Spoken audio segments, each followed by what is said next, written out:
Hi, my name is Walter Montero.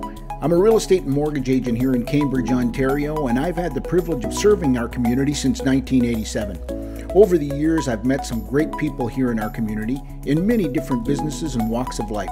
Some, of course, are well known, and others are some of the best kept secrets in town.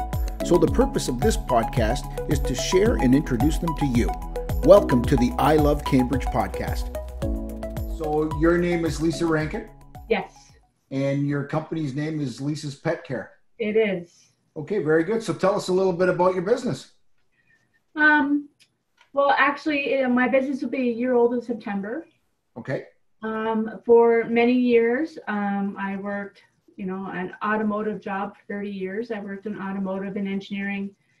And in my part-time, my off time, I volunteered with animals, training, walking. My oldest dog was a St. John's therapy dog.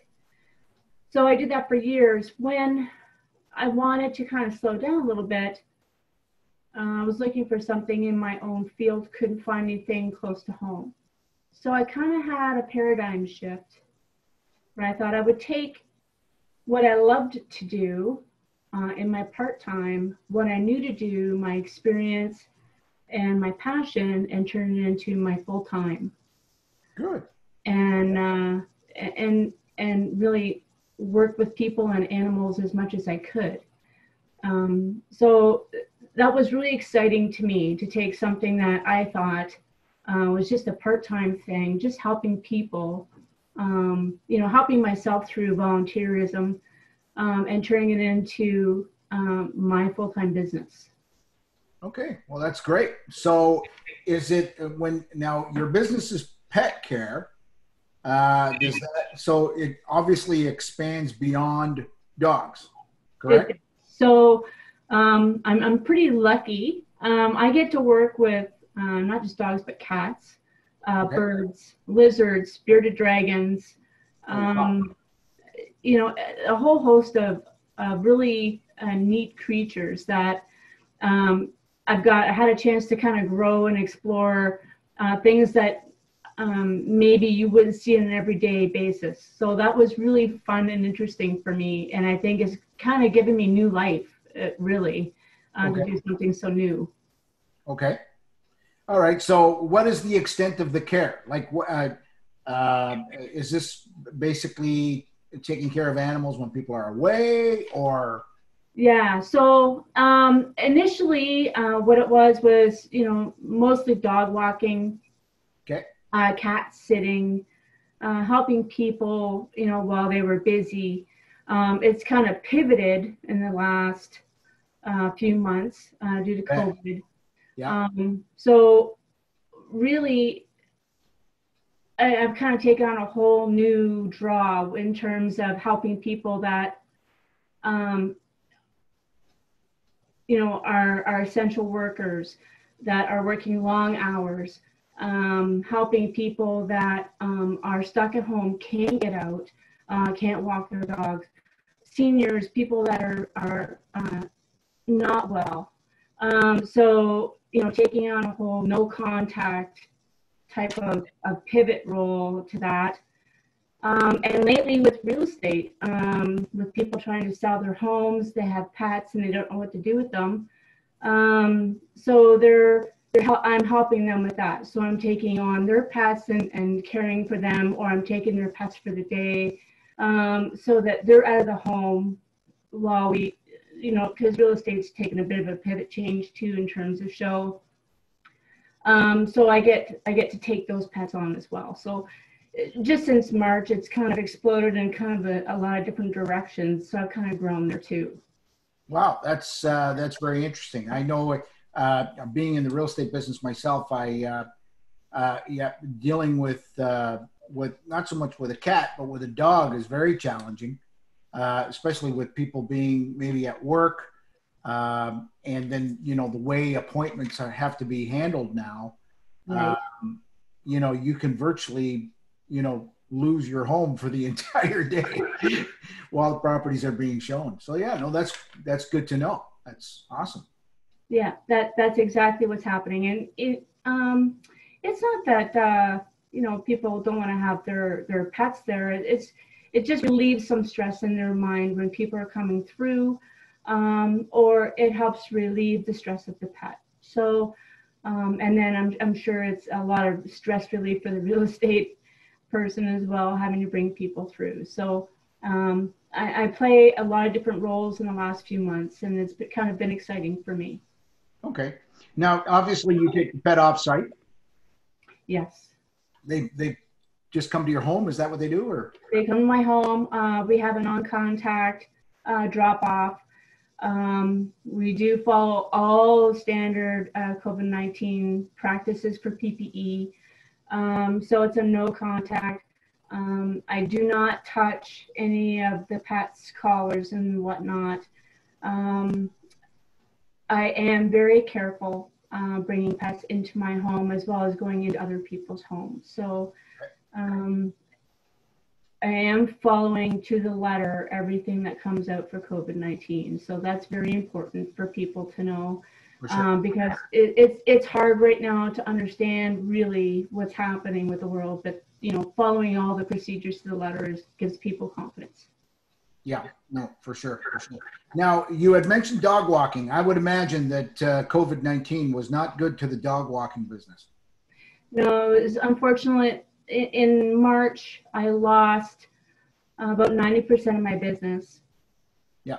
To be expected. So the business that remained were the essential workers, police, nursing, doctors, ambulance drivers, those types of services. So those were the services that I actually had to inquire to see if I was still eligible to manage under that umbrella. Luckily for me, I was, but it was very difficult to see everything drop off. And what's really nice about this business is it evolves. It evolves pretty much. I'm sorry, I'm probably breaking up right now, but yeah, just it evolves with all the changes happening, and evolve. So I've been really lucky that way. Good. Okay.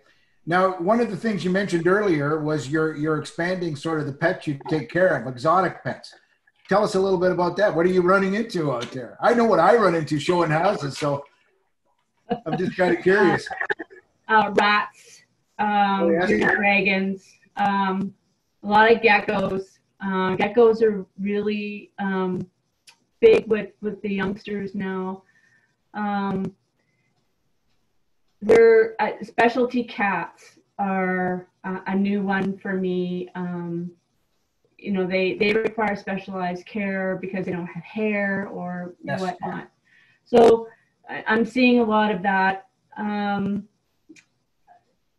My younger days, I started with horses, so I'm hoping that at some point I see some of that pop into my business. So that would kind of round me out, but a couple goats wouldn't hurt. Oh, yes. Okay. Yeah. Very good. All right. Now, you had mentioned you did some volunteer work. Can you tell us a little bit about that? I volunteered with several businesses or with seniors to walk their dogs for them, or to help them with their cats. So that was a grounding thing for me to help with that. Good. I was gifted with lovely pets of my own, and my oldest guy is a St. John's therapy dog. Of course, he's too old for that now, but we were so incredibly blessed to be able to work with Alzheimer's patients, dementia patients, specialized homes. We were so incredibly blessed to be there and be part of that, because that is just something that brings a light to their life. I bet. So that was incredibly gifted for me. Yeah. Yeah. Yeah. I know when my father-in-law was in a home for a few years, and from time to time we'd bring our dog in to see him. And of course, everybody was looking forward to us bringing in the dog.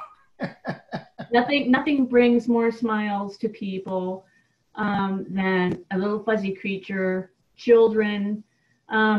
and those are things you just feel so blessed to be able to give that kind of attention to people that really, really, in an ordinary day wouldn't have that much fun or excitement in a group. So I was really blessed to be able to do that. Of course, he's too old to do that now, because 1 hour can turn into 3 quite quickly. So Yeah. It's a little bit too much to do. But I'm hoping someday to train my youngster to be able to do the same thing. Good. Very good. So now tell us a little bit about the way your services are broken down. Right? Is it a sort of an a la carte type of service, or do you set people up on a weekly or monthly basis, or how does that work? All the above. I have clients that are daily for months on end because they work long hours. But I do specialize in an a la carte service that specializes to their needs, especially when it's police or nursing. They work shift work and long hours. So I like to be able to be that person that they can rely on, that can go in at the off hours and help them when they need it. That takes a load off their shoulders, but they don't have to worry about that. Okay. Can you give us an idea of costs? What typically are? Visits, regardless of the amount of pets that you have in your house. You can have a hamster, a goldfish, a cat, and a dog. It's $20 per 30-minute visit. Okay. That includes a walk. That includes feeding. That includes administering medication if required. I am trained on being able to administer needles to cats as well as dogs. Okay. So I can administer that. Been trained by a vet to do that. It can range from a 30-minute visit to a sitting if you want me to go in for 3 or 4 hours during the day. That's I charge like $15 an hour for something like that. Okay. With a minimum of 3 hours. Okay. But I also do sitting in your home if you're going on a vacation. You don't want to put your dogs into a kennel. I will stay in your home and do that. There are many great kennels in our area, but sometimes you have an older dog or an anxiety-riddled dog that just can't be in a kennel. So that's where I specialize and come in to take care of that.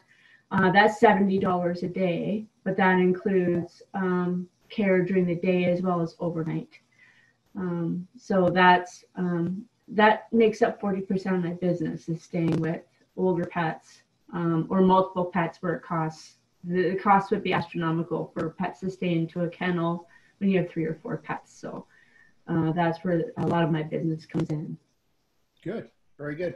Well, this sounds like a really great business. Now, do you do this on your own, or do you have people on staff, or? I was building to bring someone on this year, and then COVID hit. So I'm hoping September. My business goal is to bring someone on in September. Good. Because right now I'm managing all the business on my own. Good. I would like to be able to bring someone on.